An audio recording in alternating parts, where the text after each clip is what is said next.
Gnomeregan is the level 40 raid introduced in Phase 2 of Season of Discovery, and in this video, I'll tell you how to get through it without making your raid leader hate you. This is not an in-depth guide. I won't be going into extreme detail on every single mechanic, just what you need to know to avoid being a problem. So, without further ado, here's how to not wipe in Gnomeregan. The first boss, and definitely the easiest, is Grubbis. It starts with a few waves of trogs, which are easy to kill, as well as some green blobs to not stand in. Kite the smaller trogs into the green stuff to kill them immediately and despawn the blobs. When Grubbis and his pet basilisk Chomper come out, one tank should pick up Grubbis and keep him out of the green stuff, while the other tank holds Chomper off to the side and interrupts him when he casts Petrify. DPS should focus down Grubbis and ignore Chomper. The little trogs will keep coming and probably run after healers. Most of the time, you can just kite them into a green blob to get rid of them. Speaking of healers, keep an eye on the tanks as they'll take some big hits from time to time. You can also dispel the off tank if they miss an interrupt. Finally, everyone needs to stay out from behind Grubbis when he casts Radiation. Spoiler warning, it's not radiation. Next up is Viscous Fallout. You only need one tank for this one, and that tank needs to keep him moving so you're not all standing in the green stuff. He'll be constantly crapping out. Try to keep him away from the elemental bracers sitting on the ground also, because he'll occasionally spawn some green oozes which move toward them. DPS need to kill those oozes ASAP to prevent this from happening. Use any stuns, slows, or roots you've got to make that easier. If one does make it to a set of bracers, it'll spawn a bigger elemental that causes a bunch of raid damage. Kill it fast and interrupt as many casts as you can. The healer's jobs here are pretty easy as long as those oozes are dying, but if they aren't, be ready for a whole heap of raid damage. Anyone who can remove diseases can also help if that happens. Third boss is the Crowd Pummeler, and this whole fight is basically just don't get hit by things. This is another one tank fight. When he winds up a Gnomeregan smash, everyone needs to get out from in front of him, including the tank. Note that although the graphic looks like it's doing an AoE all around him, it's just the front that matters, so melee can keep hitting him while this is going on. When the gears come out, don't get hit, and when he gets low on health, he'll pick someone to charge and grab with the claw. That player will take a big chunk of damage, so give him a chunk of healing and you're good. The fourth boss is Electrocutioner, and this is where things start to get complicated. Tanks have it easy here. You only need one again, and all you've got to do is stand there and not move, preferably with your back to the outer wall so everyone else has space. Everyone else has two important mechanics to keep track of. The most important one is Static Arc. This is targeted on whoever is furthest from the boss and chains to the next closest two players. Once you've been hit by it, you get a debuff that makes the next one one-shot you, so you don't want to get hit twice in a row. There's a few different strategies for dealing with this. The one that we used to keep it simple was to have everyone start out around max melee range, and when you get the Static Arc debuff, run in as close to him as you can. Then, once your debuff wears off, get back to max melee range. The second thing to watch out for is Magnetic Pulse. When you get this, get away from everyone else. You don't have to move too far, and the graphic makes it seem bigger than it actually is. We just had whoever got it run to the back of the boss and then back in as soon as it ended. Next up is the mechanical Menagerie, and there's kind of a lot going on here, so here's the important bits. All four bosses need to be killed within 20 seconds of each other, or else they'll resurrect at 30% health.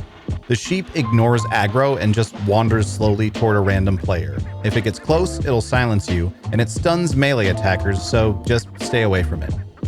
The whelp will do a deep breath targeted on a random player. Keep an eye out and don't stand in it. The squirrel does a widget volley, which will damage and interrupt a random player, but can be interrupted, so do that. It'll also throw a damage reduction barrier on the ground a few times throughout the fight. Just move the bosses out of it. The chicken does the most tank damage and drops explosive eggs, which will need to be killed. You'll want two tanks for this fight, which means one of you is tanking two mobs, and what's best there will depend on who your tanks are. We had our paladin tank pick up the chicken and whelp, so our melee could dodge the breaths easier while also killing the explosive eggs, and our rogue tank pick up the squirrel so he could focus on interrupts. Try to keep them relatively close to each other and move in a circle around the edge of the room so you can stay out of the fire they leave on the ground and away from the sheep. DPS will need to split up between the different targets. Assuming you're running 6 DPS, I recommend 1 on the whelp, 1 on the squirrel, 2 on the chicken who can easily swap to the eggs, and 2 ranged on the sheep. Keep an eye on everything's health and be ready to swap targets if yours is getting low before others. Remember that you need them all to die within 20 seconds of each other. Healers, this is a rough one. There's a lot of damage going out on pretty much everyone, especially whoever's tanking the chicken, and it's a long fight. Fortunately, you can click the buttons around the edges of the room to get some mana back, and you're probably going to need to. You can do that every 30 seconds, but you'll take a bit of damage when you do, so be careful. Last boss is Thermaplugg, and sorry about the stream graphics for this part of the video. Someone forgot to turn their local recording back on after break. He'll be spawning bombs regularly throughout the fight, which you'll need to stop by clicking the button at the base of whatever pillar the bombs are coming from. Just like in the Menagerie fight, you can only click a button every 30 seconds, so ranged DPS will need to spread around the room watching these closely. If you're low on range like we were in this kill, you'll probably need healers and occasionally a melee clicking them too. You also want to kill the bombs that do spawn before they reach anyone, so ranged DPS need to prioritize that. In a pinch, melee can also snipe them if the bomb is focused on somebody else and you don't get too close. He'll use 4 mechs against you in 4 different phases. Phase 1 is fire. Tanks will get a stacking debuff that does increasing fire damage, and he'll use an ability called Furnace Charge that stacks it up super fast if you don't get away from him. When he starts casting it, run in a straight line away from him. In this kill, we were going back and forth between the pillars at the front of the room, so our melee could help click buttons, but if you have enough range to deal with those, it's better to start him in the middle and run towards the door. Tanks should swap after every furnace charge, so there's time for the debuff to wear off. Everyone else, make sure you stay out of the way when the tank is kiting, or you'll get the debuff too. At 50% HP, he'll swap to phase 2, which is Frost. You only need 1 tank for this phase, and should hold him still in the middle of the room. He'll stack up a freezing debuff, primarily on the tank, but occasionally on the raid as well, through an ability called Coolant Discharge. Make sure to dispel this before it reaches 10 stacks on anyone, or they'll be frozen solid, which makes his next Coolant Discharge wipe the raid. You don't have to dispel it constantly. Having a few stacks is fine on most of the raid. It's usually just the tank and people clicking buttons you need to watch for. If you don't have a priest, anything that removes movement impairing effects can remove it, like Blessing of Freedom, Decoy Totem, free action potions, and so on. Phase 3 is poison and is basically an easier version of phase 2. He'll stack up a disease on the tank, which can be removed, so you only need 1 tank here again, as long as you can remove disease. Biggest thing this phase is to interrupt him when you start spraying green stuff everywhere. There's no cast bar, so you'll have to watch for the spray.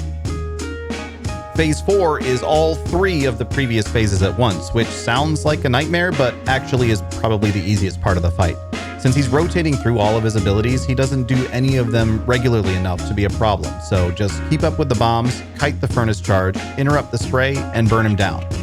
Unlike the other phases, this one ends when you get him to 0%. There's also technically a phase 5 where you finish off Thermaplugg himself, but he can't really do anything without his mechs, so just let him have it. And there you go. Now you know how to not wipe in Gnomeregan. Good luck, have fun, and remember, don't be the problem.